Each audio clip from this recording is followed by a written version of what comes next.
He made a whole bunch. Trying to figure out how to. Getting over his big ears. My ears really small, so there you go. And Jesse's are really big. So we have.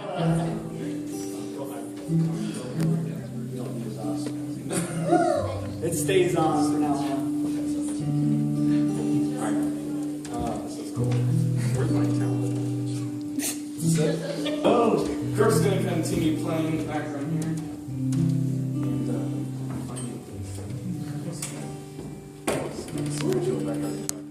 Anyway, so my whole message tonight is about making God your God because he's so fluffy. And I wanted to give my testimony tonight. And just quick raise of hands. How many people grew up in church? Yeah? All right. Not including older people, I guess. So how many of you guys right now, if someone asks you, can give your testimony, what's God's done in your life? Like right now. 1, 2, 3. Everyone else is sinners here, that's why.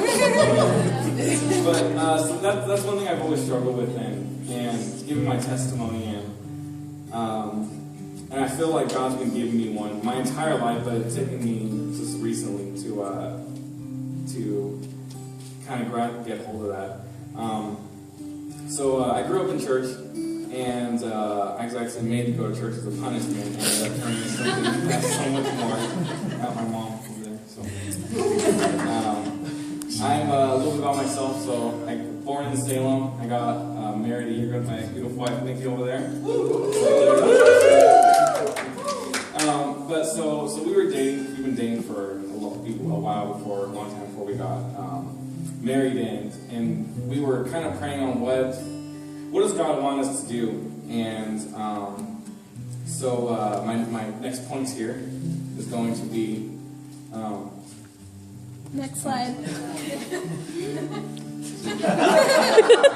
See, I was asking God to do whatever you want because I had no idea whether it was going to be a house, a baby, a job. What am I supposed to do? And He actually blessed us with me and my wife being the worship leader, which was really cool. So we've been doing that for a while, and it's been nothing but fun. And it's been tough at times, but He's done. And you guys could probably see we've grown into something that we could have never done on our own, and it was just through God. And so worship has been a big focus of ours, and it still is.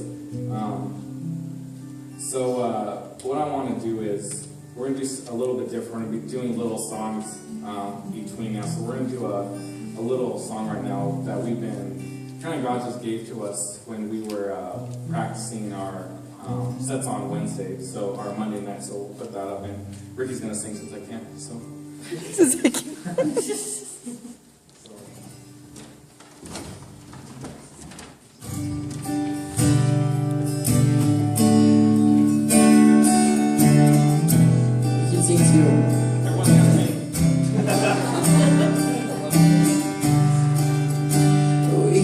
Your blessings to come, we want your blessings to pour out. We want your blessings to come, we want your blessings to rain, we want your blessings to pour out. We want your blessings to rain, we want your blessings to come, we want your blessings to pour out. Pour out your love, pour out your love, pour out your love.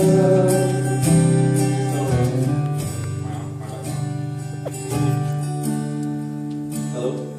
Can I come through? Okay, good. So that was a prayer for my wife and I for a long time. We just want your blessings to pour out, and that's something that God's been doing pretty often. So our next point is God starts moving. So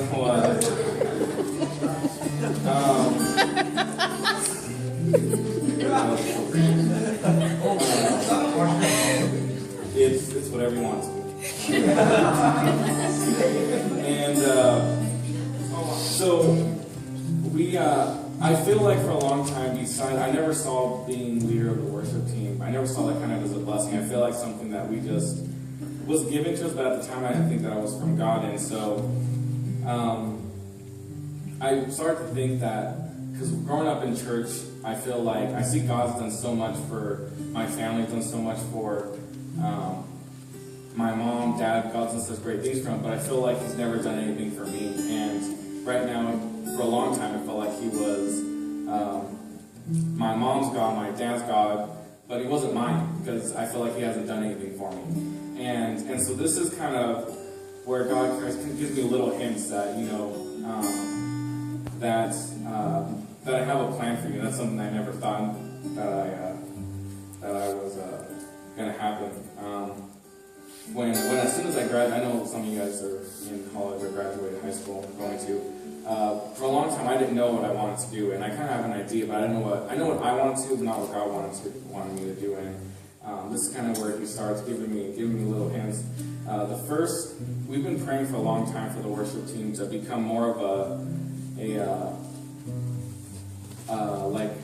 more impactful, and not just the youth room, but the entire church, because Kirk always says the only fun thing about church is that there's people in it. And I feel like right now we're sectioned off as different people, and we kind of want it to be one church in.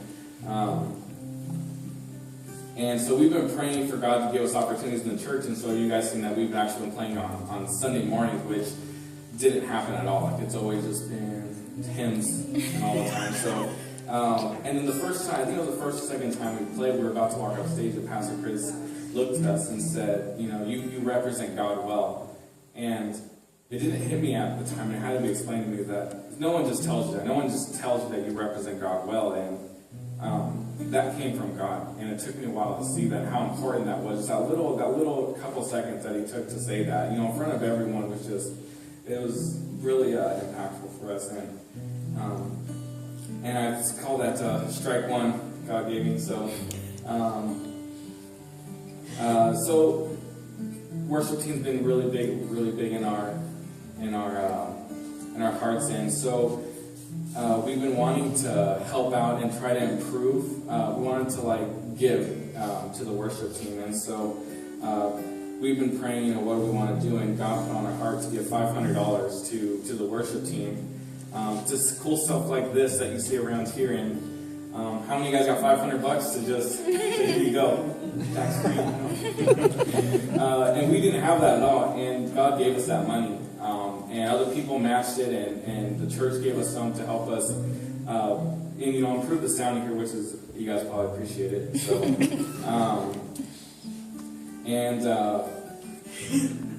and so we were doing really good for a while, and I was feeling kind of really high on God, and if you guys don't know, I work at Best Buy, and I got into some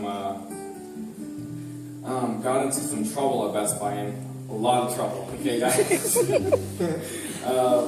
I should have been fired. Not important what happened, but I got in a lot of Story for another time.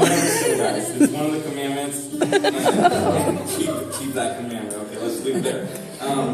Anyways, and I should have been fired, and if you guys ever get in trouble at work, they take you into a room, they kind of interrogate you, and that's exactly what happened, and I was scared.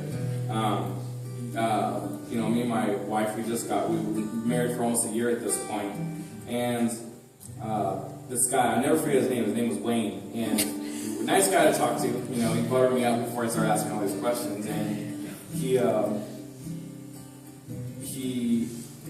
had a stack of papers this big on me, he was bringing us specific things that happened, and I knew in my heart that he could send me to jail for everything that happened, and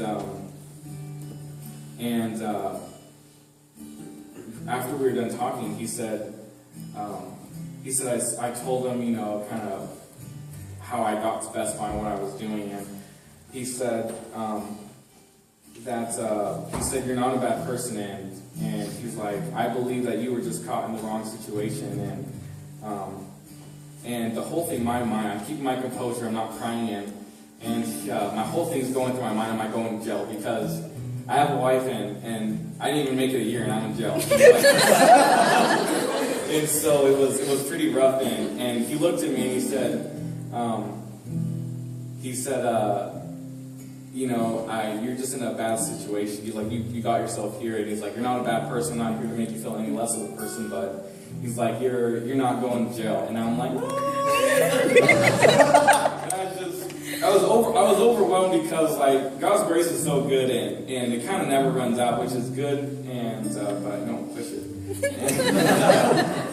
And it's really cool because no matter what the circumstances, and I know some testimonies are, you know, amazing, and this is just, that was my biggest fear, and God pulled me out of that, you know, really, really quickly. And the guy also said, you know, and I don't work, I'm not full-time at Best Buy, but he said that his other decision was if I would get suspended, and he's like, it sounds like you and your wife can't afford to get, you know, not having income, so he's actually going to let me keep working. And he said, you know, I'm not going to take you off the schedule, and he's like, we're not going to prosecute anything like that. So I was really excited about that. And so the next day I went to talk to my general manager because, you know, he's top dog there, and I wanted to tell him exactly what happened because he already knew what happened, but I wanted to do like a man-to-man type thing. And I go in there and I said, hey, you know, I talked to Wayne, and he was really nice and told me I'm not going to get suspended and not going to jail. And he looked at me and he's like, you know, my GM looked at me and said, you made really poor decisions, and because of that, you know, we're losing a good employee. And I'm like, he just told me I'm getting fired. And I'm like, that's going to be fun to tell my wife. And so I leave, and he tells me that it's going to take about 2 weeks, you know, and we'll get a decision. And I get a call back about an hour later, and he says, you know, I talked to Wayne, my GM, so I talked to Wayne, and we decided that, you know, you kind of beat yourself up enough over this that you can come back to work. And then so I was thanking God that I was only suspended for like 2 hours, and I'm back to work. So that was really, really good. And so I thank God for the job that I had. And next point. No, go back. That was bad. Okay, so shortly after we went on vacation, came back, we found out, to make things even worse, and wait, we're good. I found out that my wife was pregnant. She was 8 weeks pregnant, and I felt terrible that like we're gonna have a baby, and like I'm not gonna have a job, and so I kick into daddy role, and anything she wants, you know, I'm gonna give her.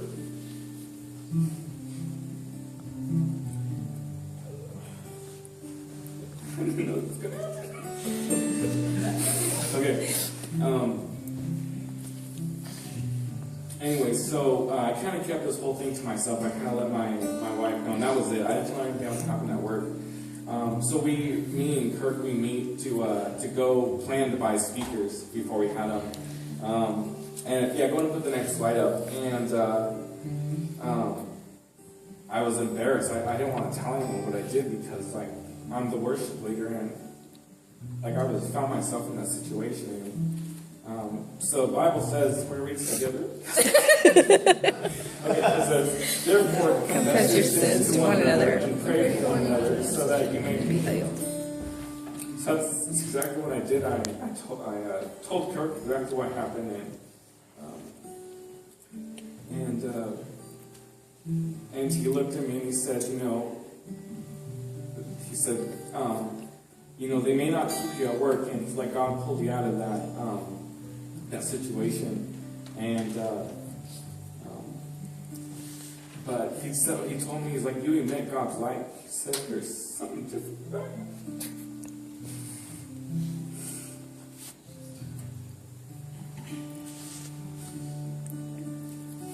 He's like,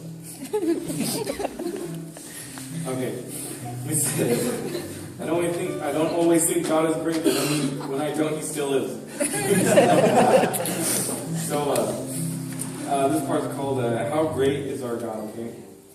So sitting in my car one day, and it's about 2 weeks, and I'm waiting just for the day for me to get fired because I knew it was coming. And I'm sitting in my car and I'm telling God right outside work, I'm like, I don't want to be here. I don't like working. I don't feel like I'm being watched all the time.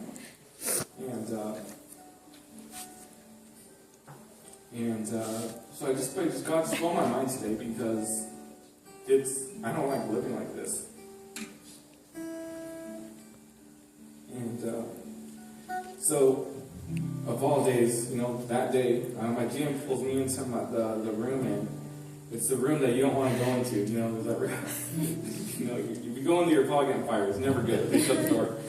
And he pulls me in. He says, like, what you've done is caused great damage to our brand, and you cause a lot of money, or caused our company to lose a lot of money, and he said, and the things that you do, the consequences. And I'm like, yeah, termination. He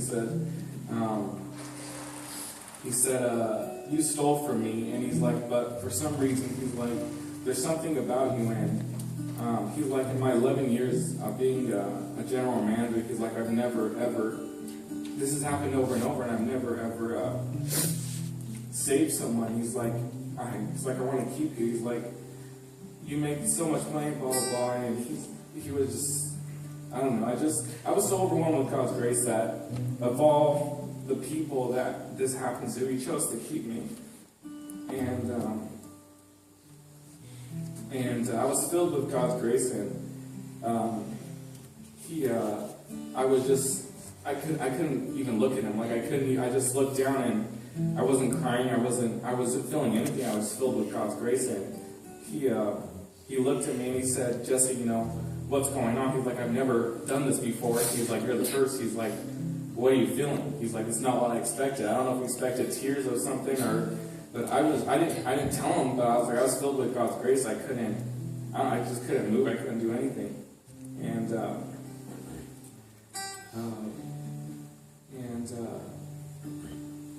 So